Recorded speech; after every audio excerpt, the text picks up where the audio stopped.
Hello student, इस lecture में बेटा हम एनसीईआरटी सॉल्यूशन करने वाले हैं। आई थिंक हम 10 क्वेश्चन कंप्लीट कर चुके थे प्रीवियस वीडियो में। 11 क्वेश्चन से करना स्टार्ट करेंगे बेटा। Exercise 9.1 exercise 9.1 now 11 question. A TV tower stands vertically on a bank of a canal from a point on the other bank directly opposite the tower. The angle of elevation of the top of the tower is 60 degree from another point 20 meter away from this point on the line joining the point to the foot of the tower. The angle of elevation of the top of the tower is 30 degree. इसका देखो figure भी दे रखा है, तो figure बना देते हैं बेटा। ये आपका एक टावर दे रखा है, ये आपका ग्राउंड है। इस पॉइंट से इसका जो एंगल ऑफ एलिवेशन बन रहा है वो है आपका 60 डिग्री। यहां से जो एंगल ऑफ एलिवेशन बन रहा है वो है आपका 30 degree. This is A, B, C and D. Distance of CD is 20 metre. ये क्वेश्चन में दे रखा था आपको। इसमें जो फाइंड करना है, find the height of the tower and the width of the canal. Means एक तो आपको ए भी फाइंड करना है, दैट is the height of the tower. दूसरा आपको BC फाइंड करना है, जो है आपकी कैनाल का डिस्टेंस D। इस आपको ये दोनों फाइंड करना।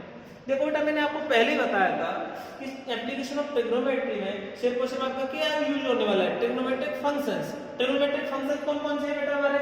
साइन, कॉस, टेन, कॉट, सेक, कोसेक। ठीक है, यहां से देखो दो ट्रायंगल है आपके A B C। इस वाले ट्रायंगल में ट्रिग्नोमेट्रिक फंक्शन यूज कर दो। And triangle A B T इस वाले में यूज कर दो। In a triangle ABC that is the tan 60। tan 60 आपका क्या होता है? Perpendicular on base. टावर तो आपका सीधा ही खड़ा होगा 90 डिग्री। इसके सामने वाली साइड को परपेंडिकुलर बोलेंगे और इसके बगल वाली साइड क्या हो जाएगी? बेस। तो tan 60 equal to perpendicular upon base. tan 60 का वैल्यू होता है √3, AB का वैल्यू h, BC का वैल्यू d। क्रॉस मल्टीप्लाई कर दो, h का वैल्यू आ जाएगा आपका √3d। ये आपका h का वैल्यू आ गया। ठीक है, अब देखो triangle ABD। In triangle ABD tan 30 इस वाले एंगल के लिए ये होगा आपका परपेंडिकुलर। ये कंप्लीट क्या हो जाएगा? बेस कंप्लीट होगा, ना कि CD complete. DB AB upon DB। tan 30 का वैल्यू होता है 1/√3। AB is h। DB को लिख सकते हैं हम DC प्लस BC। ये कंप्लीट साइड को ब्रेक कर दिया, DC प्लस BC। ठीक है, क्रॉस मल्टीप्लाई करो। जैसे क्रॉस मल्टीप्लाई करोगे 1 का मल्टीप्लाई इसमें होगा, तो DC plus BC equal to h का √3 में √3h। यहां तक बताओ बेटा, कोई दिक्कत हो तो? अब देखो आपके पास h का वैल्यू है d के टर्म्स में, तो h का वैल्यू पुट कर सकते हैं। फिर DC BC का देख लेते हैं। DC का वैल्यू 20 है, 20 पुट कर दो, प्लस BC आपको d दे रखा है इक्वल टू √3। h का वैल्यू बेटा आपके पास है, h का वैल्यू क्या है? √3d। पुट कर दो √3d। देखो सॉल्व करेंगे, ये हो जाएगा 20 प्लस d इक्वल टू √3 का √3 से 3। ये d उधर जाएगा तो माइनस का हो जाएगा, that is 20 equal to 2d। 2 का डिवाइड दे दोगे तो d का वैल्यू कितना आ जाएगा? 10। ठीक है, आपको h का वैल्यू और फाइंड करना था, तो h का वैल्यू क्या हो गया?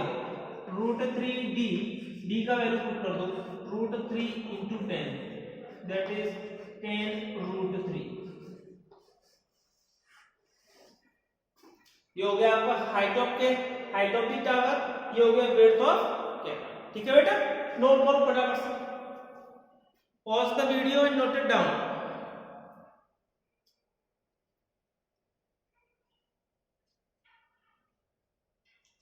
नाउ बेटा नेक्स्ट क्वेश्चन,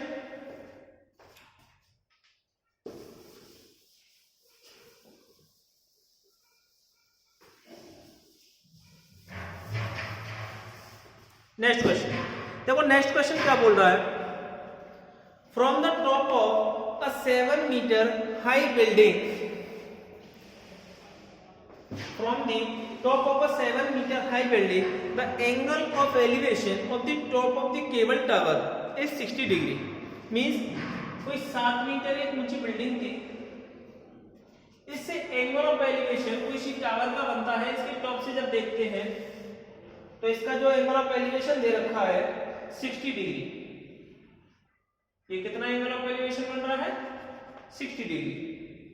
इसमें बोल रहा है at the angle of depression of its foot, इस टावर के एंगल ऑफ डिप्रेशन जब देखोगे, ये आपका एंगल ऑफ डिप्रेशन भी बन रहा है आपका 45 degree. Determine the height of the tower, आपको टावर की हाइट फाइंड करनी है, मींस दिस वैल्यू फाइंड करनी है। ये वैल्यू क्या होगी, आपका ग्राउंड है, ज्वाइन कर सकते हो, ए बी सी डी। इसमें एक चीज देखो बेटा, यहां पे एक ई और ले लो, ए ई बी सी के पैरेलल है, और कह सकते हैं ए बी सी ई एक रेक्टेंगल है। एक रेक्टेंगल है तो अपोजिट साइड इक्वल और पैरेलल जरूर होंगे, तो means A E parallel to B C है, तो ये आपका ट्रांसवर्सल नहीं हो जाएगा, means A E and B C, A E and B C जब इसको ज्वाइन करोगे ये आपका क्या हो जाएगा, transversal. This is the angle 45 degree, और ये एंगल भी कितना हो जाएगा आपका 40, तो अल्टरनेट इंटीरियर एंगल, तो आपका ये एंगल बन गया आपका 45 डिग्री। यहाँ पे बताओ बेटा किसी को कोई दिक्कत हो, ठीक है, इसका ए बी का वैल्यू दे रखा था 7 मीटर 5 मीटर, बताओ बेटा कोई दिक्कत हो तो, ठीक है, आगे बढ़ते हैं। वही आपको ट्रिग्नोमेट्री फंक्शंस का यूज करना है, तो एक और देखो कौन से वाले ट्रायंगल है, ये 60 डिग्री एंगल दे रखा है इस वाले ट्रायंगल के लिए ए डी ई, तो इसमें यूज कर दो। आपको एक ये दे रखा है ए बी सी, एक इसमें कर दो, खत्म। सॉरी क्वेश्चन नंबर नहीं डाल पाया हूं, क्वेश्चन नंबर लिख लेते हैं बेटा 12, ठीक है। नेक्स्ट, हाँ, इन triangle A D E,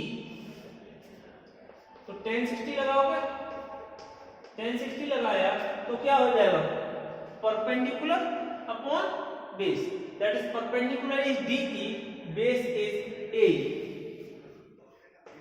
D E upon A. 10 60 का वैल्यू है आपका √3, डी का वैल्यू हमें पता नहीं है, अपॉन ए का वैल्यू भी हमें पता नहीं है। This is our first condition, ठीक है बेटा। चल दूसरे में लगाते हैं, in triangle A B C, in triangle A B C, इसमें लगाओगे 10 45, that is the perpendicular A B होगा, बेस आपका बी सी होगा, तो means 10 45 equal to perpendicular is A B, base is B C. 10 45 का वैल्यू होता है 1, A B upon B C, A B का वैल्यू आपका 7, क्रॉस मल्टीप्लाई कर दो तो B C equal to A B हो जाएगा, means B C equal to 7 metre. इसमें कोई दिक्कत है बेटा, बी सी आपका ए बी के इक्वल आ गया, दैट इज 7। अभी हमने बताया था ये क्या है आपका रेक्टेंगल, ये 7 है तो सी ई भी 7 होगा। जब बी सी आपका 7 निकल के आया है तो आपका ए ई भी तो 7 होगा, कोई दिक्कत है? A B E C, A B C CE is rectangle, rectangle होगा AB equal to CE and BC equal to AE होगा। ये भी 7 के होंगे, ये भी 7 के होंगे, और सारे 7 होंगे तो एक स्क्वायर फॉर्म हो जाएगा। ठीक है बेटा, अब देखो इस वाले वैल्यू पुट करो from first, √3 equal to DE upon A। A का वैल्यू निकल आया, A क्या है आपका 7 है, क्रॉस मल्टीप्लाई कर दो तो √3 AE इक्वल टू DE, तो यहाँ से √3 इंटू 7 इक्वल टू DE, तो आपको DE का वैल्यू मिल जाएगा, दैट इज 7√3 मीटर। हमें तो ये चाहिए नहीं था, अभी DE आते केरा थोड़ी ना चाहिए, हमें तो CD का वैल्यू चाहिए, जो CD हमारा H के इक्वल है। तो देखो CD को हम ब्रेक कर सकते हैं बेटा, CE plus ED, CE plus ED। CE का वैल्यू है 7 प्लस ED का वैल्यू ये रहा 7√3, कंफ्यूज ना हो इसलिए DE कर देते हैं 7√3, कॉमन ले लो 1 प्लस √3, और इसे और एक्सटेंड करना चाहे √3 का वैल्यू पुट कर दो, ये आपका CD का वैल्यू हो गया और H का वैल्यू 1 प्लस √3 का वैल्यू होता है 1.732, ऐड करोगे 2.73, मल्टीप्लाई कर दो 7 दूनी 14, 7 के 21 से 22, 7 7 49 तो 51, 5 7 दूनी 5, 14 और 5 20, तो 19.124 मीटर आपका हाइट होगा टावर। ठीक है बेटा, आपका इसमें दे रखा है तो इसमें देखिए, okay, note it down.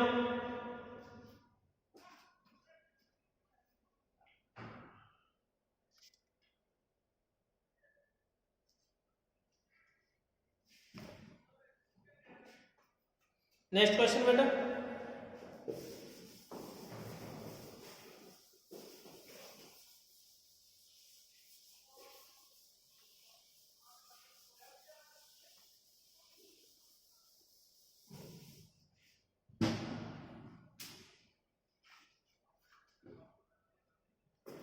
Thirteen question, as observed from the top of a 75-meter high lighthouse from the sea level, the angle of depression of the two ships are 30 degree and 45 degree।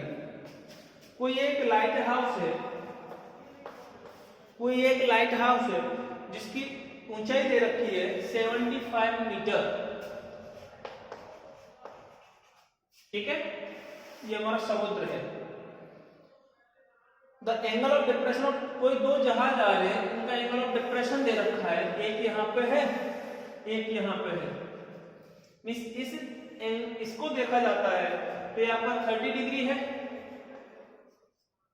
और जब दूसरे जहाज को देखा जाता है ये आपका 45 डिग्री है। एक one ship is exactly behind the other on the same side of the light house, find the distance between the two ships. ये आपको फाइंड करना है, distance between the two ships. देखो बेटा, A B C,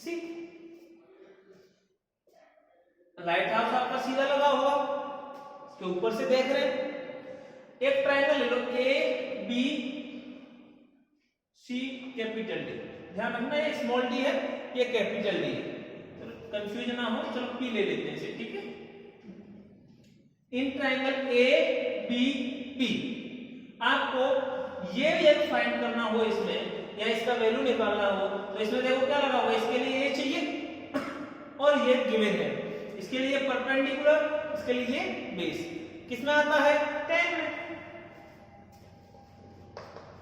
एक triangle ABP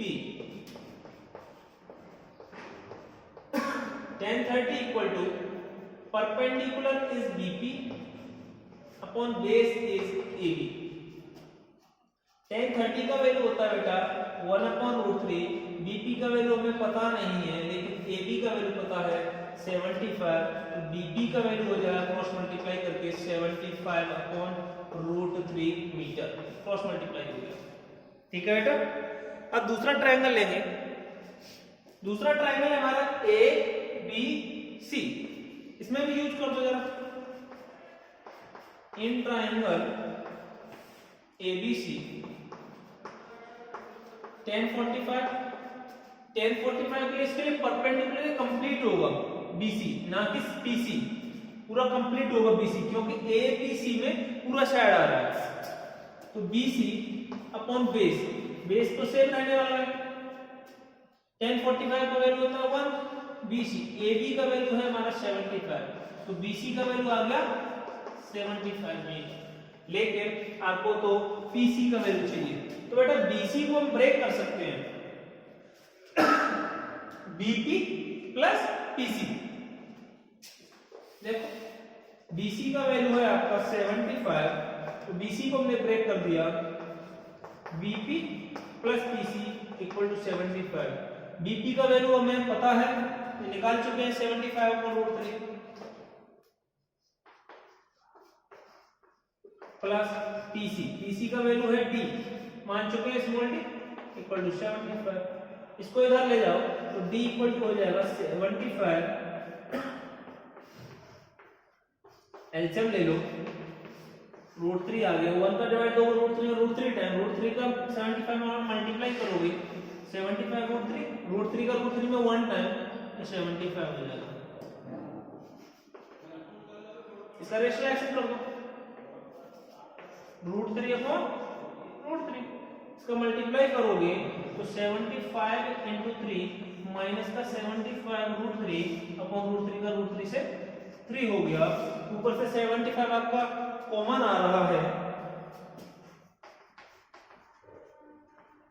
ये बचेगा आपका 3 माइनस रूट 3 होल अपॉन 3, इस 3 से कैंसिल कर दो, कितनी बार जाएगा 25, तो जो D का वैल्यू है 25 3 माइनस रूट 3, और एक्सटेंड करना चाह रहे हो तो रूट 3 का वैल्यू पुट कर दोगे, दैट इज 1.732, ठीक है, दैट इज D equal to 25 3 minus 1.732, small d का वैल्यू आ जाएगा 10 में से 2 गया तो 8, 9 में से 3 गया 6, 9 में 7 गया 2, और इधर 2 में से 1 जाएगा,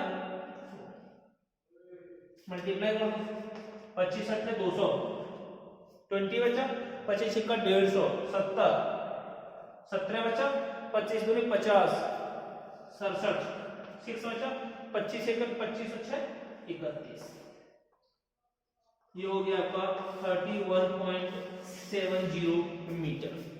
कोई दिक्कत है बेटा, नोट करो बेटा, तो वीडियो पसंद आए तो लाइक और सब्सक्राइब करिए और ज्यादा से ज्यादा शेयर कीजिए, ठीक है, धन्यवाद।